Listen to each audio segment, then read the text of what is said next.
Alright, what's up guys? Welcome back to another Beach Boys album ranking video. Today we're up to number 15 out of 30, so we finally hit the halfway mark. Last video we checked on Surfer Girl, a personal favorite Beach Boys album of mine, a classic released in '63, one of their first truly great albums, and just one that I had a lot of good things to say about. But, you know, that one definitely marked a period of iconic, memorable Beach Boys history, because you know, that album was released during a time when they were just growing and growing in popularity, and it really marked Brian's expansion as a musician. And the album we're looking at today, which is a completely different album, is just, it marks a completely separate side of the band. Whereas Surfer Girl showed a band in growth, this showed a band in, not decline, but confusion. A band stuck and lost in the musical landscape of their time. And this album came out 9 years after Surfer Girl on May 15th, 1972. Had to think about it for a second. Carl and the Passion So Tough. Now, this record is one interesting album. It is an album that sounds almost nothing like the Beach Boys. If you didn't know this was the Beach Boys and you heard this record, you'd probably think it was just some random ass 70s band, or, you know, like The Band, or like, you know, some more soulful, raw rock band from the 70s, not the Beach Boys. You wouldn't think of this as the Beach Boys, just because it's such a unique record in the discography and a unique record in general. You don't hear many records like this. Anyway, little backstory. I'm not too familiar on this one compared to a lot of their other records, so if I miss some stuff, I apologize. So basically, kind of we go back to 1969. So the Beach Boys leave Capitol Records. Their last album on Capitol is 2020, and they join Warner Brothers as their new record label, and they're basically rebranding their whole image to be a mature band. So they released Sunflower in 1970, and while it was a fucking masterpiece and an amazing return to form for the band, commercially it flopped completely. Nobody cared about it. Radio stations didn't play it. It only went to like 151 of the charts, and it was a complete tragedy because it was one of their best records, and I'll get to it in a while. But that album came out, and while critically it did well, it just did not go anywhere on the charts, and it just the general public didn't really hear it, which was a big disappointment. So they basically tried to rebrand their image a little bit more with the next album, Surf's Up, which in my opinion was an improvement upon Sunflower. So they were really at an artistic peak for their time, and that album did slightly, well, actually did a lot better. It peaked at number 29, which compared to Sunflower was a lot better, but it still wasn't anything close to how they used to chart in the mid 60s. And that one picked up a lot more attention than Sunflower, gained them a lot more critical acclaim, commercial acclaim, and people really liked it a lot. So there was hype around their next album, but around this time, the band was changing. Bruce had left the band to go pursue different things. Brian was not doing well. You know, he appeared on the prior two albums to this one, but, you know, his vocals and presence were scarce, and this was the first year where, yes, he wrote songs on it, but his role in the band was starting to fade from how it used to be, and he was no longer really the band's leader. It was more of a group effort, and the period for the Beach Boys from 1970 to 1973 to me was the Beach Boys peak as a group, as a complete group, working together, making music.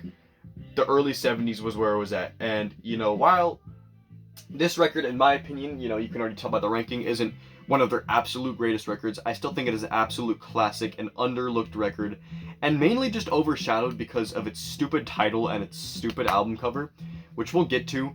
But anyway, Brian's reduced involvement leads for the band to start working a lot more together and trying to, you know, be more of a group. And around this time, Carl went to a show somewhere, and he saw a South African band called The Flame, and in The Flame, there was two members that really caught his eye, Ricky Fattar and Blondie Chaplin, and we know them now for, you know, you being part of the Beach Boys, and, you know, Blondie was background singer for the Rolling Stones, Ricky was in the Rudels, or the Ruddles, not the Rudels, what I'm talking about, and Carl loved them, so he was like, you know what, you guys, you wanna be in the band? We need some guys, we need a new sound, we need a new direction. Because, you know, even though Surf's Up did better, and in my opinion was one of their absolute masterpieces they ever made, one of their greatest masterpieces, an absolute phenomenal record that we will get to in a very long time. And anyway, even though that was doing better and they're on the right path, you know, they still felt, you know, we still have to stand out. We still have to change our image because people still remember us as the Beach Boys, as the corny surf rock band, and they're really trying to change our image around that time because in America they were seen as the most uncool people on the face of music. So they're really just trying to rebrand their image, and Blondie and Ricky, you know, with their roots in rock and blues and folk music, could really help them. So they recruited them for this album and the next one after this, Holland, which we'll get to. And what they brought to the table was truly awesome, truly unique, and really changed the band's sound a ton. It compared to Surf's Up, it is a huge contrast. You know, Sunflower was amazing, progressive, psychedelic pop, and it was just purely blissful, happy, unique, complex music. It's a completely unique experience. So that to me, it's a very happy album, a very, very melodically and musically perfect album, leading to Surf's Up, which took a complete left turn into a dark, depressing, deep, somber album. And you know, I like the path they're going on because, you know, they had the happy album, they had the fucking sad album, and then the one after kind of took another U-turn and went into a very soulful album. This is a very soulful record, and they would improve upon what they were doing on here on Holland, the album that came after this, but, you know, this was a good place to begin doing that soulful, you know, funkier style that we hadn't heard from them. And I do have quite a few things to say about this one, and mainly just starting with the pressing I have. So this is an original 72, and what's very interesting about this is you have the Carl and the Passions album, but on the back you have Pet Sounds, a reissue of Pet Sounds. And what's really cool about this one is that this version of Pet Sounds is actually mono, Brian's original mix. So, you know, a lot of people in the Beach Boys community say if you want to get a good mono mix LP of Pet Sounds, get the Carl and the Passions twofer, and it'll come with this, and it sounds great, and I agree. And, you know, this album went to like number 53 or something on the charts. I don't remember exactly, but it was in the 50s. So it did worse than Surf's Up, and I think part of it was due to, one, the album name and title sucks. I mean, it's a great fucking album. I love this record. Super unique, but Carl and the Passions So Tough is just a weird title because basically Carl and the Passions was a high school garage band that Carl, Brian, and a friend from school formed in the late 50s, and that was their temporary name. They never played any shows or anything, but it was just kind of like a, you know, a little title they had for a little bit. So, you know, they kind of used it as a joke to name this album Carl and the Passions. So Tough refers to being cool because, you know, back in the 50s, tough was cool, you know? And, you know, it's not a terrible title. It just doesn't make any sense. And on the album cover, there's nowhere that says the Beach Boys. So, you know, people in 72 might have not even known who this was if they didn't look on the back or read the side. And also the artwork just does not make any sense. You know, you have an album full of soulful, groovy, you know, raw rock songs, you know, actual true rock. And you have this fucking car side door with the window, and I don't really understand what the point of it was. I mean, it's cool because it's bright and red, and it sticks out in their discography in terms of their album covers, but it really doesn't fit with the music because you have this very deep, soulful music, and then you have this weird-ass car door.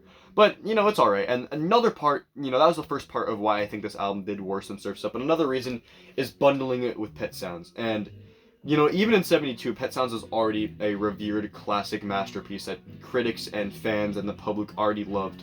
So, for a lot of people, this album was kind of just another way to get Pet Sounds, because in 72, it had been out of print for 6 years, so for a lot of people, they saw this, and they saw Pet Sounds, and they're just like, oh, cool, new pressing of Pet Sounds, I can finally have it. And, you know, they saw this new album, but they really cared about Pet Sounds. So I think one of the reasons it didn't do as well is because they kind of marketed it as Pet Sounds reissue, plus a new Beach Boys album on the back, which it wasn't, but it kind of turned out that way.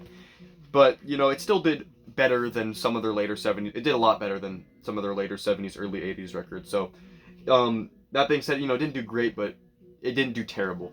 And the Gatefold, it is a Gatefold. You can see all the guys from my hand over here to over here. We have Carl, Brian, Al, and then Ricky, Dennis, Blondie, Mike. So it's a very cool picture, very dark, and it's interesting to see the guys you know, 7 guys in the band. Bruce at the left. but if Bruce was in, they would have 8 people. I like the inner sleeve design; it's cool. And then yeah, so that's the cover. That's just pressing. I think it sounds great. So anyway, so they finished Surf's Up, and basically with Blondie and Ricky now in the band, Bruce out of the band, they basically had a new sound going. And around this time, they really started to be while in the popular public and to the general public, the Beach Boys were no longer relevant. Their live shows were better than ever, and Blondie and Ricky's addition to the band just propelled them to a new level live. And I think, in my opinion, this era of the Beach Boys live, from like 71 to 74-ish, was their best live period for sure. And they got a lot of fans from just seeing them live, because they were really just a true, like roots rock band now, live on stage. So they went in the studio in late 71, early 74, and basically applied that live sound to the record. And what came out was this album, Carl and the Passion So Tough. And for the most part, it is a cohesive work consisting of great, soulful, bluesy roots rock. A lot of people call it sorry, I cannot talk today. A lot of people call it white-eyed soul, because, it is very soulful music made by a bunch of white dudes.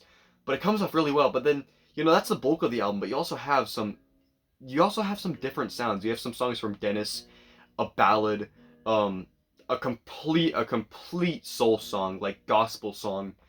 And then you just kind of have, like a classic Beach Boys kind of rock song. So, it is cohesive in a way that all the songs are great, but there is a lot of variety on here, which I do like. So really, I just kind of have to start with the songs, because that's pretty much all I know for the history of this album. Mainly just Blondie and Ricky adding their own touch to things. So, starts off with their first single that they released from this record, which I don't know if it was released before or after, but it was released as a single, didn't chart, but it was called You Need a Mess of Help to Stand Alone. And this one was written, I'm pretty sure, by Brian and Jack Riley. I can check on the record. Yeah, so, as I said, Brian was very absent from the recording of this record.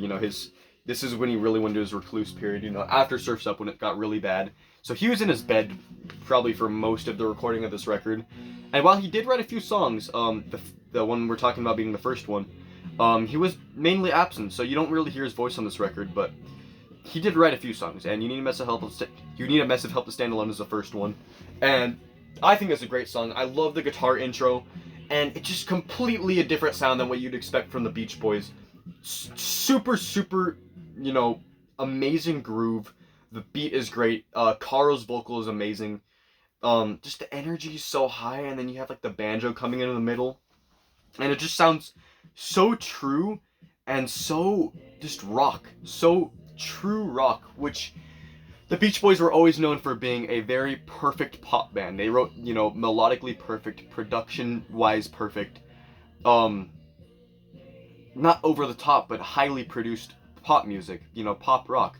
But with this record, with the first song, you just get, true, just a roots rock, and it sounds really great. And Brian and Jack Riley, they did a great job on the song. And as I said, it was released as a single. I cannot remember the B-side, but it must have been cool to be a Beach Boys fan and hear this album and hear that first song and kind of be like, wow, this is a very different sound for them. So I think it's a great song. It is followed up by a song written by Blondie and Ricky called Here She Comes, and I love this one. So this one begins with a super cool, drum and bass intro. It's kind of pretty intricate for the Beach Boys, honestly, for bass drums. For a simple instrumentation, it's pretty intricate, and it's really interesting instrumentation for them, as I said, but it's just interesting sound-wise. You don't really hear them sound like that, so it's cool. And Blondie sings the lead on this one, and it's great.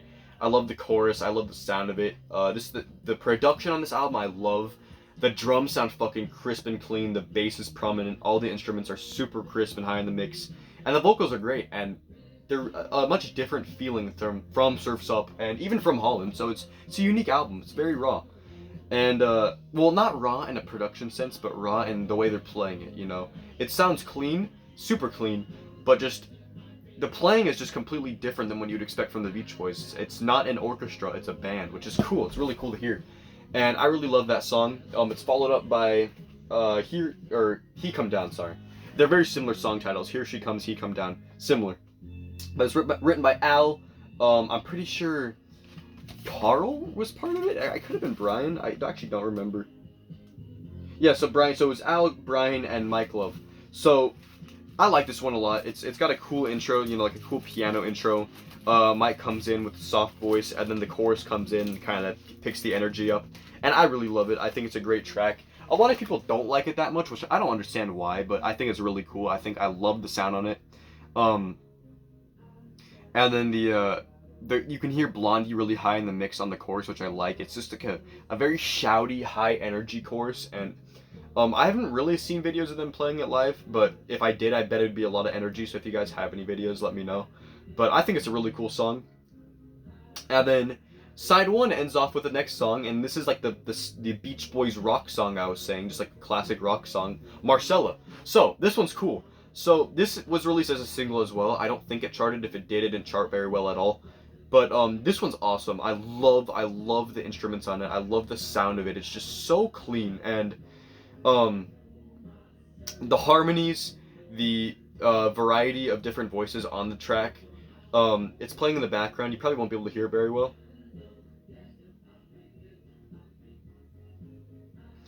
It's got a cool vibe. It's very high energy. You know, the hey hey Marcella, love that. And when the one arm over my shoulder part comes in, and then you get Mike as the bass voice, and then Al as the lead. Just like the way it hits, it hits so good. And the instrumentation, as I said, is great, super clean, super crisp. I love the production on this record. And yeah, so that's Marcel. I can't really say much more about it. Again, I'm sorry if I'm stuttering over my words and not saying enough about these songs, because this is really not one of my most, you know, well-known Beach Boys albums. I love this record, but I haven't listened to it as much as a lot of their other ones, and the history I'm not too certain on. So I'm just trying to come up with what I can think off the spot. So anyway, side one is great. You know, we have some awesome soulful rock songs. You know, you have Blondie and Ricky's first written song for the band with Here She Comes, and then a classic Beach Boys, you know, rock hit. Well, it wasn't a hit, but a rock song with Marcella. So this album actually only has 8 tracks, so the first 4 songs in side 1 are actually the half of the album. But I think it's great. And side 2 opens up with Hold On Dear Brother, another Blondie and Ricky song. And this is the one that I was saying, that is just a pure gospel song. If you were to hear the song and you know you hadn't heard this album, you didn't know it existed, and you didn't know it was the Beach Boys, if I were to play the song to you and you heard it, you would have no fucking clue that it was the Beach Boys, because it sounds just completely different, and it's super unique. It's super cool.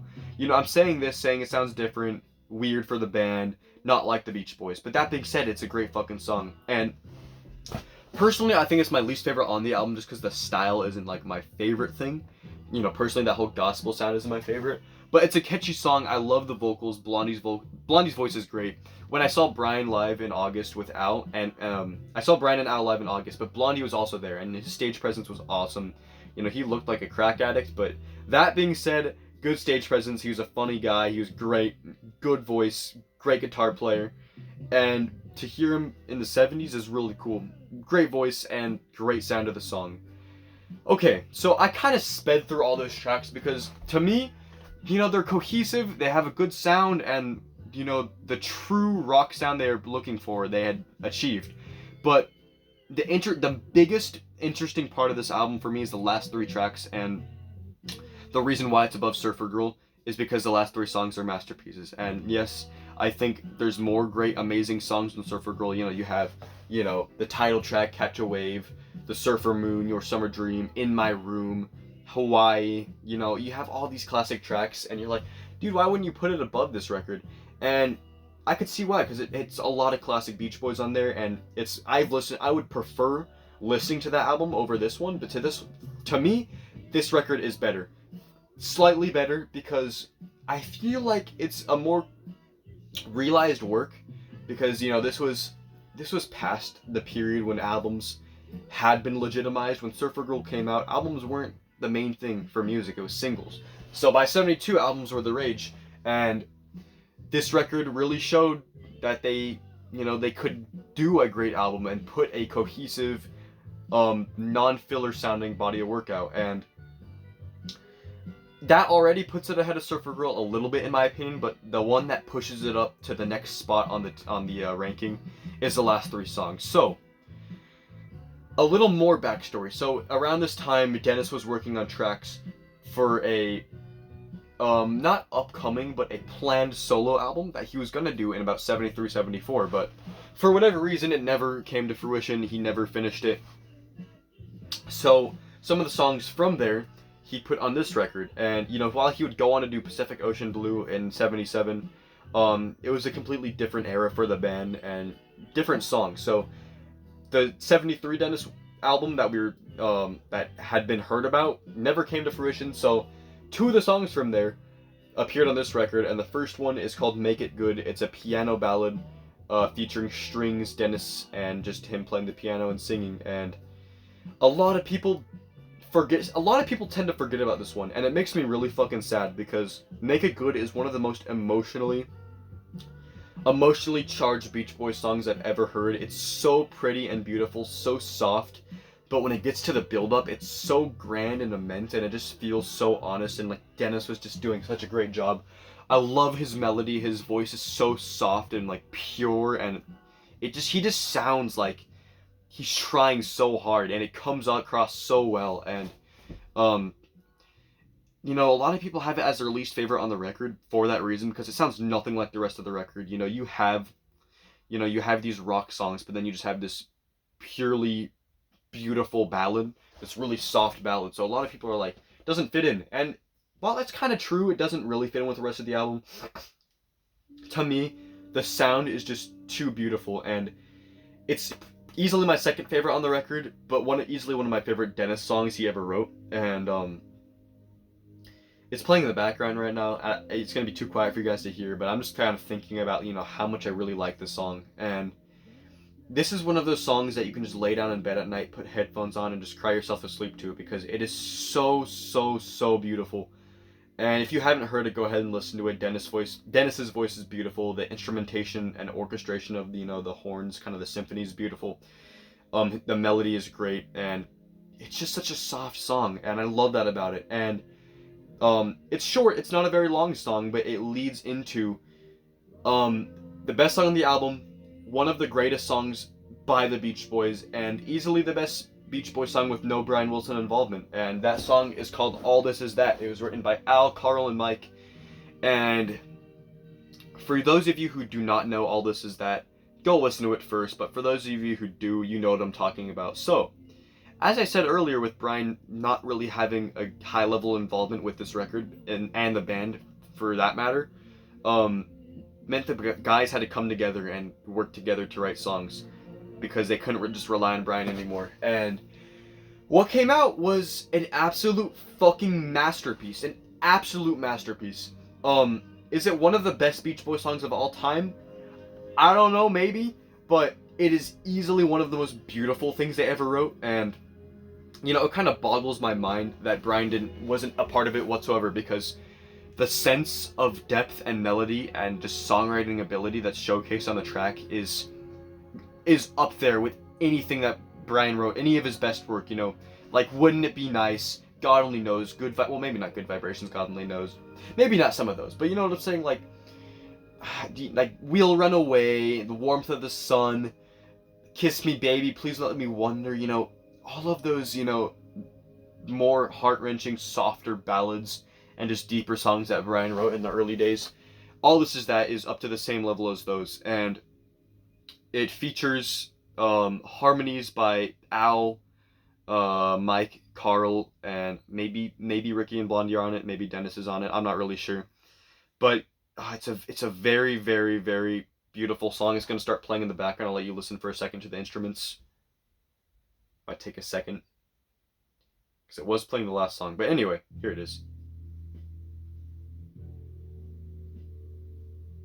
So very soft intro, and gets into like the thou or that, and this is that, no, this is that. Really fucking beautiful part. When Carl gets into the vocals and Al gets into the voice, and it's like, man, I don't even know what I'm saying right now, because this song is so beautiful, and it's like Make It Good levels of beautiful, but to a different level.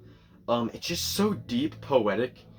I don't really know what it's about, but something deep, and it's a beautiful piece of work, an absolute masterpiece, and in my opinion, the absolute greatest Beach Boys song that doesn't have the name Brian written on it at all. Brian was not a part of it, didn't produce it, didn't write any of it, didn't sing on it, and it's a great, amazing piece of work that, you know, Al, Mike, and Carl should be proud of, because they did a fucking amazing job on it. And not that many people know of it, but if you haven't heard it yet, just go listen to it. And the absolute best part is Carl's vocals on the ending, the falsetto. Absolutely heartbreaking, absolutely beautiful. I don't even really know what the song's about, as I said, but amazing. And ends on an even fucking more beautiful song. I don't like it as much, but a lot of people, this is their favorite song on the record. It's called Cuddle Up. It's Dennis's song, and it's 5 minutes, so it's the longest song on the record, or one of the longest songs on the record, I think. I think maybe. Hold on. Okay, yeah, no, it is the longest song on the record. And absolutely beautiful ballad.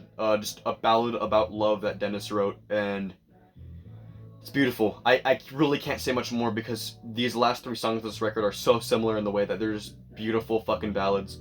But Cuddle Up is the softest. It's the most real. It's the most just solo of the songs. It's just, you can tell it's just Dennis, and it's really brutally honest. Dennis does a fucking amazing job. It's super, super lovely. It's like, I'm just saying words at this point, because honestly, it's really hard to describe how beautiful the last 3 songs are. So, that concludes the album. So, I'm sorry if this review felt rushed, if this review felt like I was stumbling over my words, or I didn't know what to say, or I was just saying the same things over and over, but that's mainly because this record is just one that's so peculiar within their discography. There's a lot of different sounds on it. It came out at an interesting time for the band. You know, commercially they weren't doing well, but live shows they were doing great. But really, it's just, talking about this record is kind of hard for me, because as I said, it's not one of my most well-known records by the band, so it's just one that I don't know the backstory to as well. And, you know, where an album like Surfer Girl I've listened to over 50 times, this one I've probably listened to, you know, 6 or 7 times, so I could still grow with it a lot more. But that being said, it's a lovely record. You know, you have great rock songs, you have a fucking gospel song, 3 beautiful, heartbreaking ballads, or heartwarming, for whatever way you want to word it. It's amazing.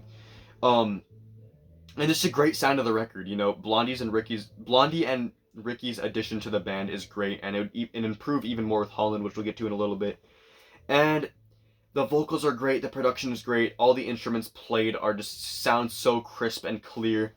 And the songwriting is just super unique for the band. You know, Surf's Up, you had a super dark album. Sunflower, you had a happy album. This one is just a soulful album, and it's cool about it. And Holland is just a journey of an album. So, to me, this is the 3rd of their quadrilogy of early 70s albums. And, you know, while a lot of people have mixed thoughts about this one, I think it's great. I think it's overlooked. I think it's underrated. I think the only reasons that people look past this one is because of the title and cover. If it wasn't for the stupid title and cover, it would get a lot more recognition. And yeah, if I would have to give it a score out of 10, I would give it an easy, you know, 9.5 out of 10, honestly. I think I would be a great score for it. And, does it compete with a lot of their other records that I'm going to put ahead of this? No, because, you know, it isn't as thematically strong. There isn't a central theme. Sound-wise, a little bit. But the theme to me for this record is just great music. You know, it doesn't have a topic that it talks about a lot, but it's just great music, great ballads. If you want to check out the best songs from this, the last 3 songs are fucking beautiful. All This Is That, and it's one of the greatest Beach Boys songs, in my opinion. Marcella, I love. He Come Down, I love. The intro, I love. So yeah, that's really all I have to say about this record. This review is pretty long, and I kind of didn't really know what to say for a lot of this, because it's just a unique record, a unique Beach Boys record. And yeah, so not All This Is That. Carl and the Passion So Tough, released May 15th, 1972, went to number 50 something on the charts. I don't fucking know. 9.5 out of 10. Let me know what you guys think about this one in the comments. I think it's a great record, super underrated. And number 15 out of 30 in my Beach Boys album ranking series, so that's halfway. And all the records from here, oh my god, I'm just going to love talking about them. This one was kind of a roadblock because it's hard to talk about, but that being said, it's a great record, great songs, love this one. Yeah, so let me know what you guys think about this one in the comments, and I'll see you guys in the next review. Peace out.